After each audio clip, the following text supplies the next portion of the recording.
Di sebuah desa terpencil, di antara laut yang luas dan bukit yang sunyi, tinggal seorang anak kecil bernama Bayu. Tak ada ibu, tak ada ayah. Hanya kesunyian yang jadi sahabatnya sejak usia 4 tahun. Dunia terlalu keras untuk anak sekecil itu. Tapi, Bayu tetap berjalan, mencari arti hidup di tengah kepedihan. Setiap pagi, Bayu menyusuri pantai dengan karung plastik di tangan kecilnya. Ia pungut kerang, botol bekas, bahkan sisa ikan busuk yang terdampar. Bukan karena ia ingin, tapi karena ia harus. Ia lapar dan hidup tidak pernah memberinya pilihan. Di mata warga, Bayu hanyalah beban, anak miskin pembawa sial. Begitu kata mereka. Bu Warti, pemilik warung, sering mengusirnya. Anak lain menertawakannya, tapi Bayu tidak pernah membalas. Ia hanya menunduk lalu berjalan pergi. Satu-satunya teman Bayu hanyalah seekor kucing kampung bernama Oren. Seekor makhluk kecil yang setia menemaninya tidur di gubuk reot di pinggir hutan. Hingga suatu hari Oren hilang, dan Bayu masuk ke dalam hutan mencari temannya tanpa tahu bahwa takdirnya akan berubah. Di tengah kegelapan hutan, Bayu mendengar suara lemah, desisan pelan. Ia mendekat dan menemukan seekor ular besar terperangkap kawat dan berdarah. Bayu gemetar, tapi ia tak lari. Ia tahu makhluk itu sedang kesakitan. Dengan tangan kecilnya dan hati penuh keberanian, Bayu membebaskan ular itu. Ia cuci lukanya, membalutnya dengan daun. Tak ada rasa takut, hanya rasa iba. Ia tak tahu bahwa ular itu bukan sembarang ular. Malam itu, Bayu tertidur di tengah hutan. Angin menusuk kulit, suara binatang malam bergema. Tapi dalam mimpinya, sesuatu yang luar biasa terjadi.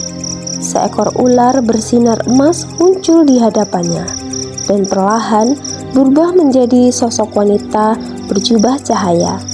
Dialah sang ratu ular. Anak kecil berhati mulia, kau telah menyelamatkanku dari kematian, ucapnya lembut. Aku bukan ular biasa, aku penjaga alam ini. Dan kau telah menunjukkan bahwa manusia masih punya belas kasih. Tidurlah anak baik, esok pagi hidupmu akan berubah. Bayu pun terbangun dengan mata yang berat. Ia mengira semua itu hanyalah mimpi. Tapi saat pulang ke gubuk, ia tertegun. Dinding gubuknya kini tertutup daun segar yang rapi. Tikar lusuhnya berganti alas anyaman hangat. Bahkan seekor ayam jantan menunggu di depan pintu, seolah memberinya sarapan pertama dalam hidup. Hari itu juga keajaiban lain datang. Seorang lelaki kota datang ke pantai. Ia melihat kerang hasil pungutan Bayu dan memborong semuanya. Kau anak pintar, ayo kerja denganku, katanya. Bayu tak percaya. Untuk pertama kalinya, ia diberi upah layak, bahkan dibelikan baju baru. Melihat hal itu, namun tidak semua orang senang melihat anak miskin mendapat berkah. Bu Warti mulai mencurigai dan mulai berbisik-bisik kepada warga sekitar bahwa Bayu telah melakukan pesugihan. Jangan-jangan anak itu pesugihan, bisiknya kepada warga lain, dan fitnah pun mulai menyebar.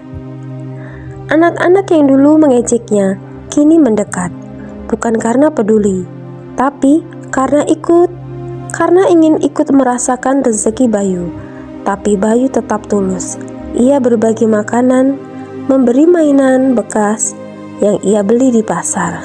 Hatinya tetap sama, meski nasibnya mulai berbeda. Sore itu, saat Bayu duduk sendiri menatap laut, Ratu Ular muncul lagi. Kali ini bukan dalam mimpi. Ia menjelma menjadi seorang wanita tua. Anakku, kebaikanmu belum selesai diuji. Bersiaplah, karena ujian berikutnya akan datang dari kebencian manusia sendiri. Dan benar saja, malam itu warga desa menggeruduk rumah Bayu. Mereka menuduhnya memelihara setan. Tak mungkin anak kecil bisa kaya mendadak tanpa bantuan gaib, teriak para warga. Bayu hanya bisa menangis, tak ada yang membelanya. Ia pun diusir.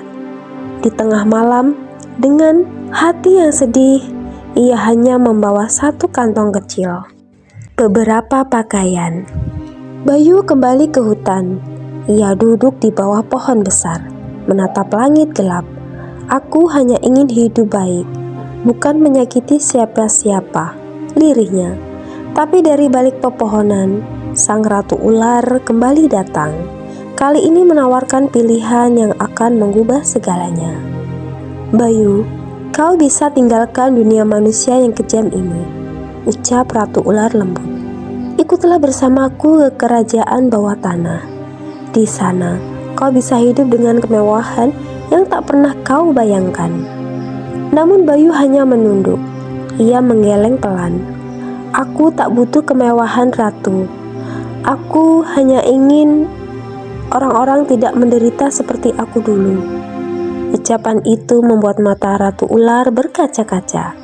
Bahkan makhluk gaib pun terharu oleh ketulusan seorang bocah. Dan saat itulah ratu ular mengambil keputusan. Baiklah Bayu, jika kau menolak hadiah untuk dirimu sendiri, aku akan berikan hadiah untuk desamu. Tapi mereka harus melalui ujian terlebih dahulu, agar tahu bagaimana rasanya disakiti, seperti yang engkau rasakan. Pagi harinya, langit tiba-tiba gelap. Angin bertiup kencang, ombak pantai menggila.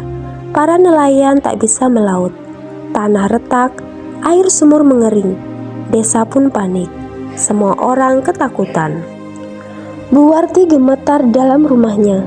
Danu dan teman-temannya bersembunyi di bawah meja. Semua bertanya-tanya, apakah ini azab atau kutukan? Dan nama yang pertama kali mereka sebut adalah Bayu. Namun Bayu tidak kembali dengan dendam. Ia kembali dengan keberanian. Ia berdiri di tengah desa di depan semua orang yang dulu mengusirnya. Aku tak ingin kalian celaka. Ayo ikut aku. Aku tahu tempat yang aman. Dengan cepat, Bayu membawa warga menuju bukit belakang hutan.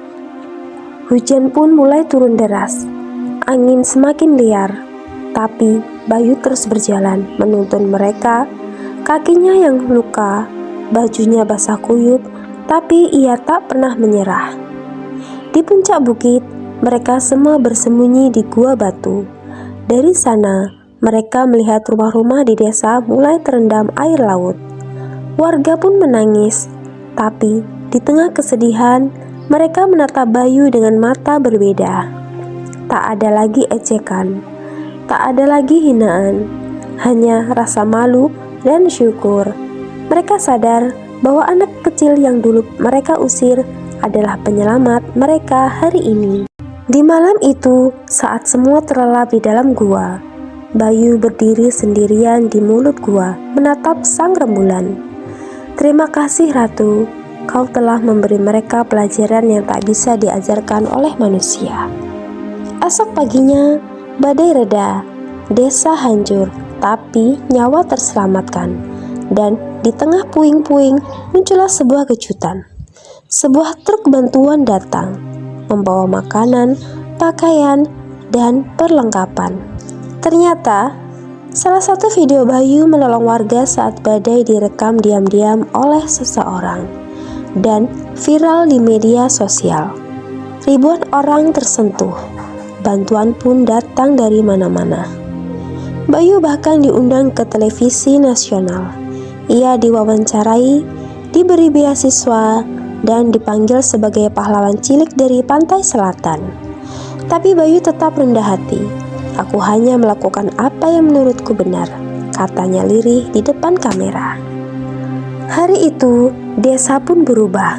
Warga yang dulu keras kini saling membantu. Dan di tengah semua itu, Bayu kembali ke rumah kecilnya. Tapi di malam hari, suara lembut terdengar di telinganya. Tugasmu belum selesai, Bayu. Dunia masih butuh hati seperti punyamu, bisik Ratu Ular. Bayu hanya terdiam di tengah malam. Suara Ratu Ular menggema lembut di hatinya. Kau sudah membuka satu pintu, kini bukalah yang lainnya. Sebarkan terangmu lebih luas.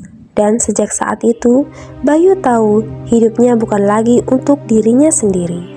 Ia mulai mengajarkan anak-anak desa membaca dan menulis.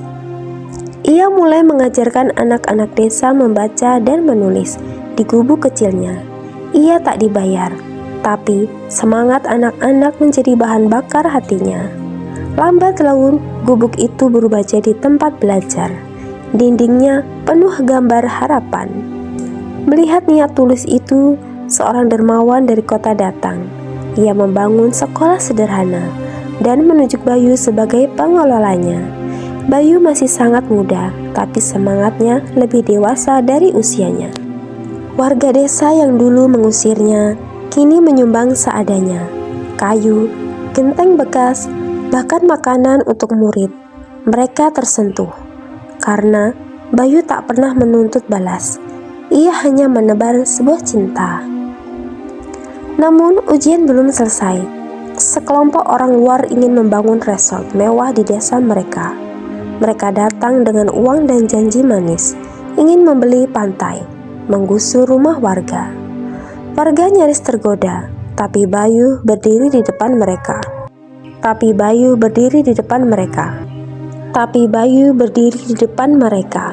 Kalau kita jual pantai ini, anak cucu kita tak akan punya rumah. Jangan tukar warisan alam kita dengan uang sesaat, katanya lantang. Ratu Ular muncul dalam mimpi Bayu malam itu. Kau benar menjaga bumi ini, tapi manusia memang mudah dibeli. Jaga mereka, Bayu, meski mereka tak selalu tahu mana yang benar dan mana yang salah. Bayu lalu memimpin gerakan warga menolak penggusuran. Ia kirim surat ke pemerintah, undang media, dan bercerita tentang keajaiban desa mereka. Dunia pun mulai melihat bahwa pantai itu bukan sekedar pasir dan air. Berita tentang desa ajaib yang ditolong anak ular viral di media. Para peneliti datang dan menemukan bahwa ekosistem hutan desa itu unik. Rumah bagi spesies langka. Proyek resort dibatalkan dan desa terselamatkan. Bayu tak meminta pujian. Ia kembali mengajar, memungut sampah di pantai, dan menanam pohon bersama anak-anak. Tapi semua tahu, dialah cahaya baru di desa itu. Di usia 17 tahun, Bayu mendapat penghargaan nasional. Ia diundang ke ibu kota bertemu pejabat dan tokoh penting. Tapi yang ia minta hanyalah satu, tolong kirim buku dan guru ke desaku, bukan uang, bukan piala. Setiap ucapan Bayu menyentuh hati banyak orang. Ia jadi simbol anak desa yang tak pernah menyerah pada keadaan, yang mengubah luka menjadi cahaya, yang menolak balas dendam dan memilih mengasihi. Namun di balik semua itu, Bayu menyimpan satu rasa rindu. Ia masih berharap bisa bertemu lagi dengan Ratu Ular, bukan karena ingin hadiah, tapi ingin mengucapkan terima kasih dengan mata terbuka, bukan dalam mimpi. Dan suatu malam, saat bulan purnama menggantung sempurna, Bayu mendengar suara gemerisik di antara pepohonan. Di sana, seekor ular putih menari pelan, sebelum berubah menjadi sosok perempuan berjubah hijau. Aku bangga padamu, Bayu. Kau telah menjaga apa yang seharusnya dijaga. Kini saatnya kau pilih jalanmu. Hidup bersama manusia atau menjadi penjaga alam bersamaku. Bayu menatap Ratu Ular dengan mata berkaca. Terima kasih, tapi aku ingin tetap di sini, di bumi, di desa ini, bersama orang-orang yang dulu membenci, tapi kini belajar mencintaiku. Ratu Ular tersenyum. Pilihanmu mulia. Maka, mulailah hari ini, kau akan jadi pelindung desa. Tak terlihat, tapi dihormati. Dan jika suatu saat bumi ini kembali menangis, kau tahu kemana harus kembali. Dan sejak malam itu, setiap kali hujan turun dan pelangi muncul di atas pantai, warga tahu itu adalah pelukan dari langit, bahwa kebaikan yang ditanam Bayu kini tumbuh menjadi berkah untuk seluruh alam. Tahun demi tahun berganti, Bayu tumbuh menjadi pemuda yang bijak. Ia membangun sekolah gratis di desanya, menjadi jembatan harapan bagi anak-anak miskin yang dulu bernasib sama dengannya. Ia tak pernah mengejar harta, tapi harta justru datang lewat keberkahan. Dan ia tak pernah mengejar harta, tapi harta justru datang lewat keberkahan. Dan setiap malam bulan purnama, Bayu masih duduk di tepi pantai, menatap laut lepas dan berbisik lembut. Terima kasih Ratu, aku tak tahu di mana engkau kini, tapi pelajaran darimu akan kujaga sepanjang hidupku. Karena kadang keajaiban tak datang dalam bentuk emas, tapi dalam bentuk kasih, keberanian, dan ketulusan hati seorang anak kecil yang tak pernah menyerah meski dunia mengusirnya. Sahabat kehidupan, kisah Bayu adalah pengingat bahwa kebaikan sekecil apapun bisa menjadi cahaya bagi dunia yang gelap.